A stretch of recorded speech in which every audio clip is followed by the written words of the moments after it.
Magandang araw mga kaibigan. Bigyan natin ng reaction opinion itong post ng Sierra Shots.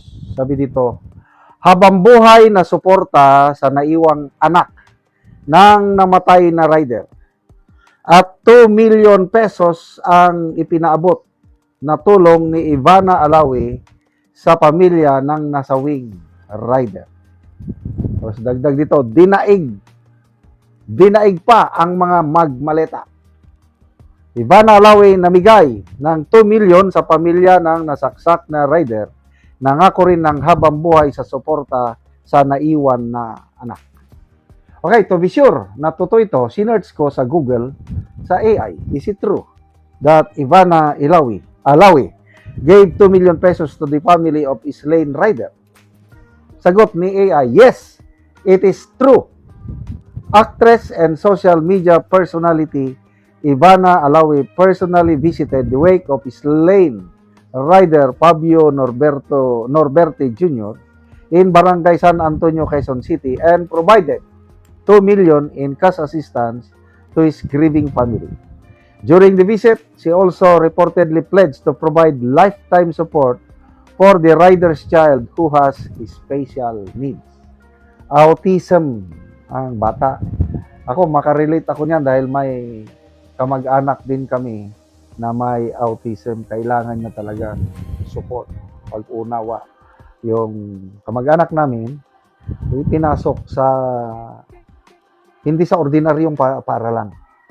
Doon sa mga special school na nagke-cater sa mga, kasi iba talaga ang temperament ng mga bata na may autism. Kaya, salamat Miss Ivana Alawi.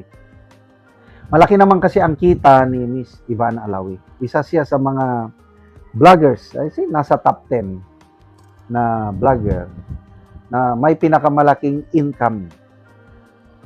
Kung hindi ako nagkakamali, ang may pinakamalaking income is si Rafi Tulfo in Action. Ang tanong, nagbigay na ba ng tulong? Yung pinakamalaking ang gobyerno kaya. Kasi yung may nabasa akong post, yung namatay na pro BBM vlogger, si Mima Alicia, nag-order ang Pangulo ng full assistance. Hindi lang sa investigasyon, kundi full assistance na ang pagkakaintindi ko, financial assistance. Wow naman. Well, there's no problem. Ay, kailangan din nila ng tulong, namatayan. Kailang may alam ba kayo na ipinaabot na tulong ng Marcos Jr. administration dito sa nasawing rider? Ako, wala akong na-monitor eh. Kaya dito, binasa ko ang mga comments. Ito, yung reaction ng taong bayan. 20,000 ang nag-react, 10,000 ang nag-love, 6,000 nag-like, 2,600 ang nag-care. Halos ang tumatawa, 22 lang.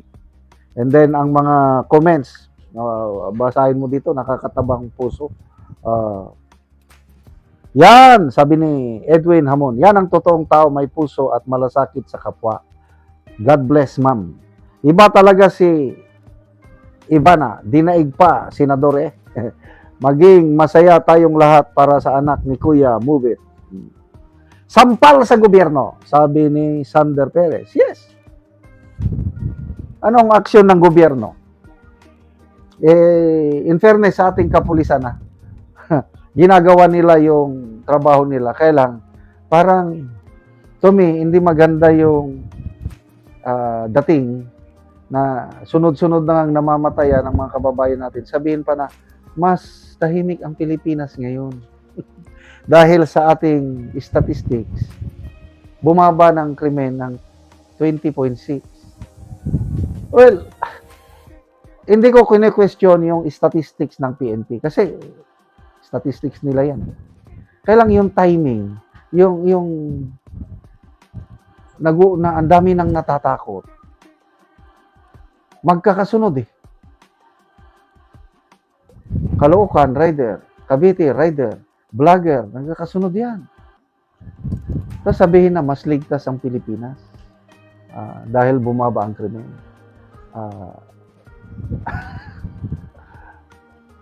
Lalo lang nakakasakit ng damdamin. But anyway, sana maisip din ng gobyerno na ambunan ng tulong itong pamilya ng rider na ito. Naawa na ako sa mga riders, yung takot nila. Hindi mo alam anong mangyayari. Kaya again, may nabasa akong post na yung isang rider sa kanyang helmet, naglagay na lang ng umapila. Sinulat niya sa papel, kinabit. Buntis ang asawa ko, sana huwag niyo akong saktan. Yun ang nakalagay. So yung pasahero niya naawa, pinicturan niya yung helmet ng rider, ipinost sa social media. Kaya damandama ko yung takot ng ating mga riders. Pamangkin ko, bagong nag-graduate ng nursing, nung nag-aral pa, diyan siya palaging sumasakay sa motor taxi. At mabilis. Ganyan-ganyan lang eh. Ba't ako, hindi ko pa nasubukan.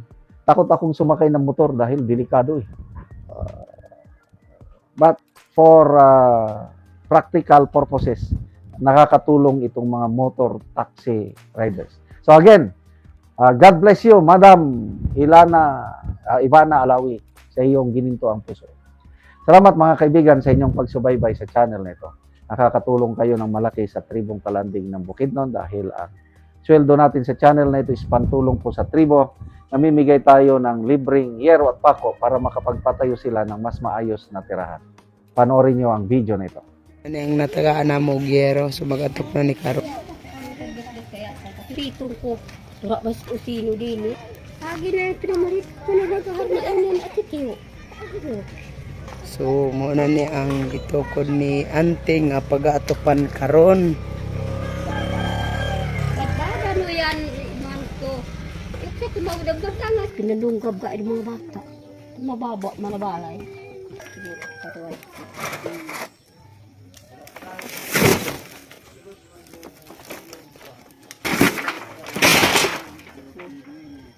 Ang ipanaw sa... Ano ko ito So, dugay na gid ni ang balay ni Anting nga gitukod kay ang silupin nga yang giatop na nga gisi na gyud.